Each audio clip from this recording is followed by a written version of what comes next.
नमस्कार दोस्तों, स्वागत है आपका अपने चैनल स्टडी अड्डा में। तो दोस्तों, आप सभी के लिए एक बहुत बड़ी खुशखबरी निकल कर आ रही है कि अभी कल एक विज्ञापन जारी हुआ है, जो कि जारी किया है उत्तराखंड अधीनस्थ सेवा चयन आयोग ने। और ये जो हमारा विज्ञापन रहने वाला है, ये माननीय उच्च न्यायालय नैनीताल के अंदर जितने भी अधीनस्थ न्यायालय आते हैं, जितने भी सिविल न्यायालय हैं और कुटुंब न्यायालय हैं, उन सभी के अंदर जो कनिष्ठ सहायक होते हैं और व्यक्तिगत सहायक होते हैं, यानी कि जो स्टेनोग्राफर होते हैं और जो क्लर्क होते हैं, उनकी वैकेंसी निकल कर आ गई है।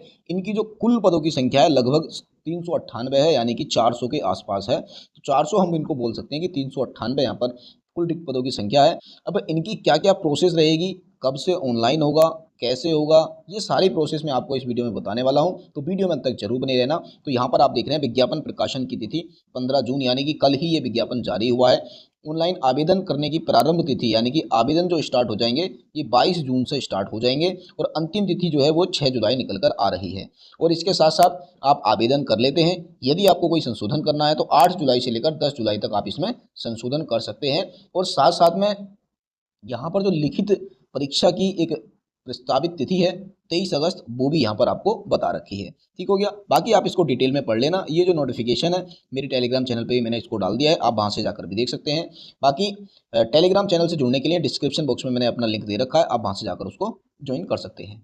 दूसरा यहाँ पर आप देख लेना, यहाँ पर लिखा देखो कनिष्ठ सहायक सिविल न्यायालय। तो सिविल न्यायालय के अंदर जो पद है यहाँ पर, तो ये कनिष्ठ सहायक सिविल न्यायालय के अंदर जो पद पद होता है, ये लेवल 3 की जॉब होती है। यहाँ पर पदों की संख्या 230 है।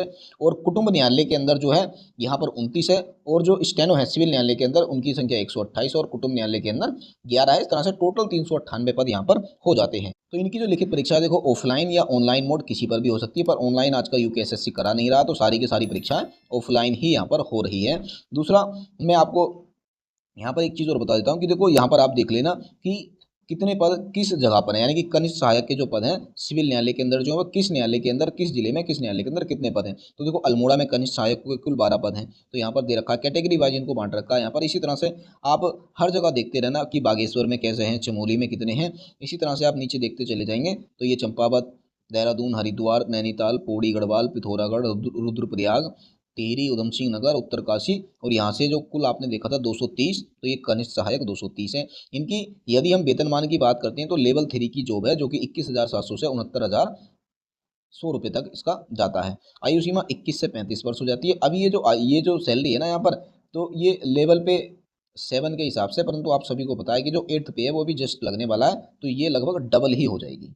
दूसरा, पद का स्वरूप क्या है, ये अराजपत्रित है, स्थायी है और अंशदायी पेंशन युक्त है। ठीक है। शैक्षिक अनिवार्य अर्हता यहाँ पर क्या रहने वाली है, तो भारत में विधि द्वारा स्थापित किसी विश्वविद्यालय से स्नातक की उपाधि, यानी कि आपके पास ग्रेजुएशन होना कंपलसरी है। ठीक है। अब ये 12th बेस वाली नहीं है, क्योंकि ये हाई कोर्ट की भर्ती है, यानी कि कोर्ट की भर्ती है, तो जितने भी न्यायालय हैं वहाँ पर आपकी जॉब लगेगी। तो यहाँ पर 12th बेस पे नहीं माना गया है, यहाँ पर आपको का ग्रेजुएशन होना कंपलसरी है। दूसरा, हिंदी और अंग्रेजी भाषा का अच्छा ज्ञान हो, यहाँ पर अंग्रेजी भाषा का भी ज्ञान आपको होना ही चाहिए। दूसरा, हिंदी में टंकण की कंप्यूटर पर प्रति मिनट 25 शब्द की गति सहित अच्छा ज्ञान हो, यानी कि यहाँ पर आपकी टाइपिंग मांगी है हिंदी में 25 शब्द पर मिनट और इंग्लिश में 30 शब्द पर मिनट। दूसरा, कंप्यूटर परिचालन का पर्याप्त ज्ञान हो, इन्होंने सीधा बोल दिया कि भाई कंप्यूटर का आपके पास अच्छा ज्ञान होना चाहिए। दूसरा, यदि आप कुटुंब न्यायालय के अंदर देखते हैं तो कुटुंब न्यायालय के अंदर बस यहाँ पर आपको कुटुंब न्यायालय दे दिए हैं कि भाई बागेश्वर के अंदर एक पद है। और इसी तरह से यहाँ पर आप देख लेना कि चमोली के अंदर भी एक है, चंपावत के अंदर भी एक है। इसी तरह से आप देख लेना ये सारे के सारे, इसकी जो योग्यता है वो भी वही रहने वाली है जो ऊपर सिविल न्यायालय के अंदर रहेगी। सेम टू सेम वही है, सेम ही है, यहाँ पर कुछ भी नया नहीं है।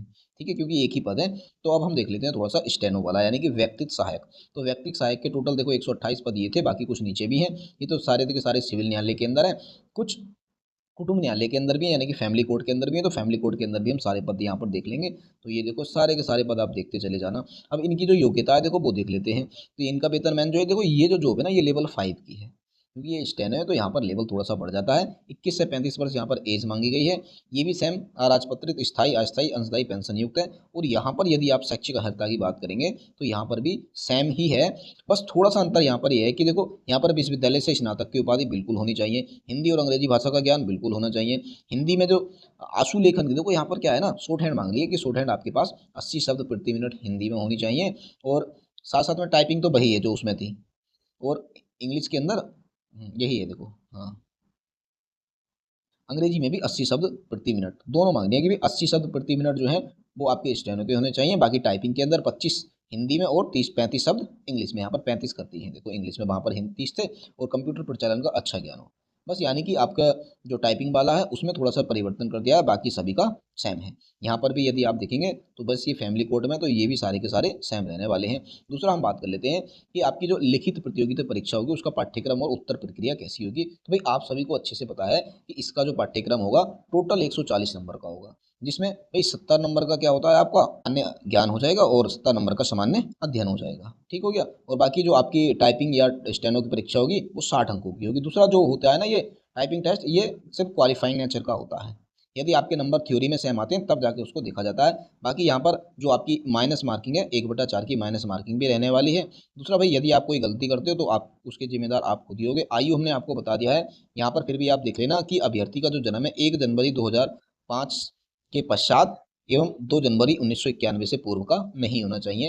यानी कि 2 जनवरी 1991 से लेकर 1 जनवरी 2005 के बीच की आपकी जन्मतिथि होनी चाहिए, तब जाकर आप इस भर्ती के लिए एलिजिबल हैं।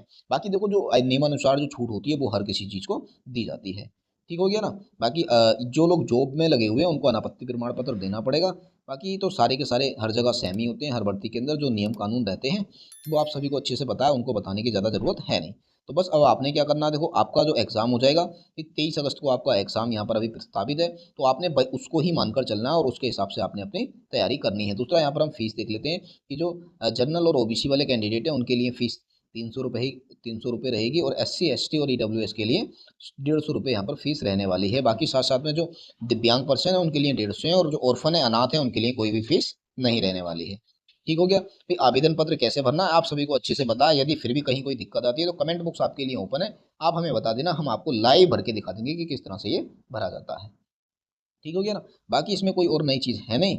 बाकी भाई डॉक्यूमेंट का क्या क्या कैसे कैसे क्या क्या फॉर्मेट रहता है आप सभी को अच्छे से पता है। दूसरा यहाँ देख लो एक बार और कि इसकी जो लिखित प्रतियोगी परीक्षा की अंतिम तिथि है वो 23 अगस्त 2026 है, यानी कि 23 अगस्त को इसका एग्जाम होना है। अब इसका क्या क्या सिलेबस रहेगा, कैसे इसकी तैयारी करनी है, उसके लिए हम अगली वीडियो में डिटेल से चर्चा करेंगे कि क्या इसका सिलेबस रहेगा और कैसे हमें इसकी तैयारी करनी है। बाकी आज की जो वीडियो हम यहीं पर समाप्त करते हैं। बाकी मैं सभी से ये जरूर कहना चाहूँगा कि जैसे ही ये 22 जून से स्टार्ट हो जाएंगे तो 2-4 दिन में फॉर्म भर स्टार्ट होने के 2-4 दिन में आप सभी इनको भर लेना, ताकि बाद में कोई साइट की कोई दिक्कत प्रॉब्लम ना आए।